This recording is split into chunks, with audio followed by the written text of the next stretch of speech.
ces attaques? Eh bien, c'est un missile sol-sol, comme celui-ci, qui a été tiré hier depuis le Yémen. Il visait, regardez, la station balnéaire d'Elat. C'est au sud d'Israël, vous voyez, juste ici, à plus de 1700 km du Yémen. Selon Tsahal, le missile a traversé toute la mer Rouge avant d'être abattu à seulement quelques kilomètres de la ville par les systèmes de défense antiaériens. Les habitants de la ville et les touristes ont saisi le moment, alertés par les sirènes. Et regardez, on voit le missile israélien prendre la direction de la mer Rouge, puis l'explosion dans le ciel lorsqu'il détruit le missile yéménite. Tout s'est, semble-t-il, passé au-dessus de l'eau. Et ce n'est pas la seule attaque hier soir. Des drones kamikazes ont également été lancés depuis le Yémen, interceptés eux aussi par l'aviation israélienne. C'est donc une montée en puissance de ce qu'Israël appelle un front sud.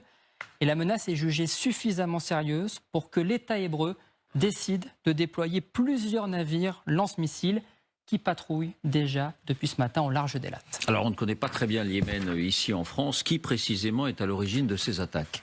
Eh bien, elles ont été revendiquées par l'organisation armée des Houthis au Yémen. Écoutez leur porte-parole et leur Premier ministre. قامت قواتنا المسلحة بإطلاق دفعة كبيرة من الصواريخ البالستية والمجنحة وعدد كبير من الطائرات المسيرة على أهداف مختلفة للعدو الإسرائيلي. نحن جزء من محور المقاومة، ولذلك محور المقاومة هذا المنتشر من طهران إلى بغداد إلى دمشق إلى بيروت إلى فلسطين إلى صنعاء محور واحد، وهناك تنسيق يجري وهناك غرفة عمليات. Alors qui sont les Houthis?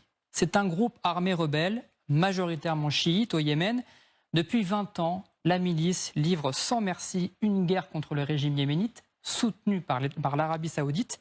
Et aujourd'hui, les Houthis, regardez, contrôlent cette partie du nord-ouest du territoire yéménite, dont la capitale, Sanaa, où ils ont leur propre gouvernement, avec un président ou encore des ministres. Surtout, les Houthis sont considérés comme un bras armé de l'Iran, soutenu financièrement et militairement par Téhéran.